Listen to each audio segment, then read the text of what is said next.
এই মানুষটার জন্যই আজকে আমরা এত দূরে এগিয়েছি।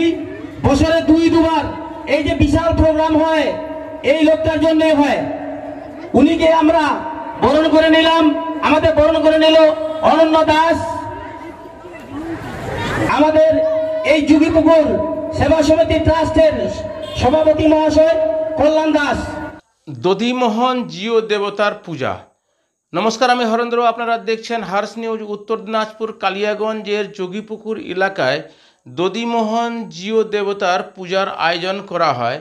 এই এলাকাতে বছরে দুইবার পূজার আয়োজন করা হয়। একবার স্নান গঙ্গা মেলা উপলক্ষে এবং এই রাস পূর্ণিমাকে কেন্দ্র করে দধিমোহন জিও দেবতার পূজা করা হয়। দধিমোহন জিও বলতে রাধাকৃষ্ণ দেবতার হচ্ছে মূলত পূজা করা হয়। এই নিয়ে এলাকাবাসীদের উদ্যোগে সাংস্কৃতিক অনুষ্ঠান, যাত্রা, গান, বাউল অনুষ্ঠান সহ একাধিক প্রোগ্রাম কর্মসূচির আয়োজন করা হয়, মেলার আয়োজন করা হয়।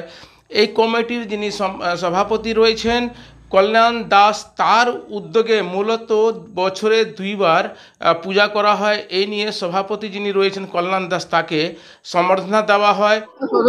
রাস পূর্ণিমার দিন বিভিন্ন জায়গায় হয়ে থাকে পুজো, সেখানে আগের দিনই হয়ে যাচ্ছে কেন, যদি বিষয়টা বলছি। আচ্ছা, এই রাস পূর্ণিমার যে বিষয়টা, এটা সাধারণত দেখবেন যে রাত্রের দিকে লাগে। এখানে হচ্ছে কৃষ্ণ অষ্টসখা নিয়ে যেটা ওই চরকি পাকের ব্যাপার আছে, আরও হচ্ছে লীলার। তো এটা হচ্ছে কর্মসূচিটা একটু দীর্ঘায়িত।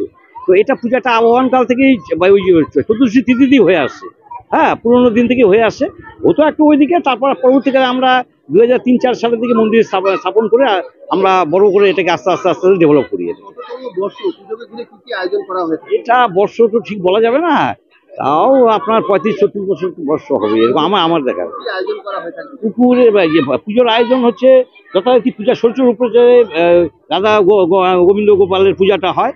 আচ্ছা, পূজাটা সবাই অংশগ্রহণ করে। তারপরে গিয়ে হচ্ছে আপনার আপনি দেখলেনই এখানে সাংস্কৃতিক অনুষ্ঠান বাচ্চাদের হচ্ছে। তারপরে এটা পুরোনো কালের, এটা আমাদের রেওয়াজ একটা, যে যাত্রাপালা আমরা নিজেরা থেকে যাত্রা শুনিয়ে, এটা হ্যাঁ যাত্রা একটা আনন্দ উপভোগ করি। এটা রাত্রে আমি অনেক রাত পর্যন্ত জাগি। এটা আমার বহুদিনের, এটা আমাদের এটা একটা রেওয়াজ। মানুষের সমাগম খুব হয় এখানে, অংশগ্রহণ আশপাশের গ্রামের যত লোকজন আছে খুব সমাগম খুবই এটা। এবং এই যোগীপুকুর মৌজায় আমরা বুড়িরাঙ্গি ঢোকার আগে সবাই জানে, এবং এই পুকুরের একটা বিশেষত্ব আছে, এবং এটা যে দেবত্ব সরকারি সবাই মানে, এটাই হচ্ছে বিশেষত্ব। এবং এটা নিয়ে লড়াই আন্দোলন, কিছু সংখ্যক লোক লড়াই আন্দোলন করে তারা কিন্তু নিচে জুনিয়র, সিনিয়র, স্যার, হাইকোর্টের ডিভিশন সব জায়গায় তারা হেরে গেছে। তারপরেও তারা লড়াই করেছে। হ্যাঁ, লড়াই চলছে এখনো, লড়াই শেষ হয়নি। লড়াই এটা কবে শেষ হবে তার কোনো ঠিক নাই। কিন্তু পুকুরের যা দেবতার যে পূজা, পুকুরের যে মালিক, তার যে পূজা অনুষ্ঠান, দেবতার যে সম্পদ, সেই সম্পদ থেকে যে খরচা ব্যয়, এটা একটা নিয়মের মধ্য দিয়েই এখানে করা হয়। এবং এর যে হিসাব, এবং মাসে দুবার করে বসা হয়, এবং বার্ষিক সাধারণ সভা হয়।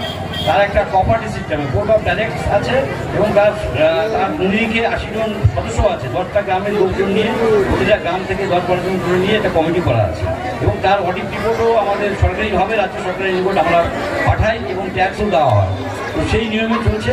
এটা আপনার হচ্ছে প্রাইভেট বা নিজস্ব বলে দাবি দিয়ে কোনো কিছু করা যাবে না, এটা করা যায় না। জনগণ যেখানে মিলিত হয়, অংশগ্রহণ করে, জনগণের যেখানে মানে অংশগ্রহণ যেখানে হচ্ছে সর্বতভাবে, সেখানে আরও ব্যক্তিগত মতামত এখানে আমার মনে থাকতে পারে না, সেখানে জয়লাভ করতে পারে না, এটা হয় না।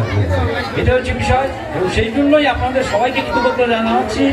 এবং সর্বোপরি সমগ্র যারা গ্রামবাসী আছেন, তারা আশেপাশের 1 নম্বর 2 নম্বর গ্রাম পঞ্চায়েত এলাকা, তারা যে সহযোগিতা করেন এবং আসে, সত্যি এটা খুবই ভালো লাগে।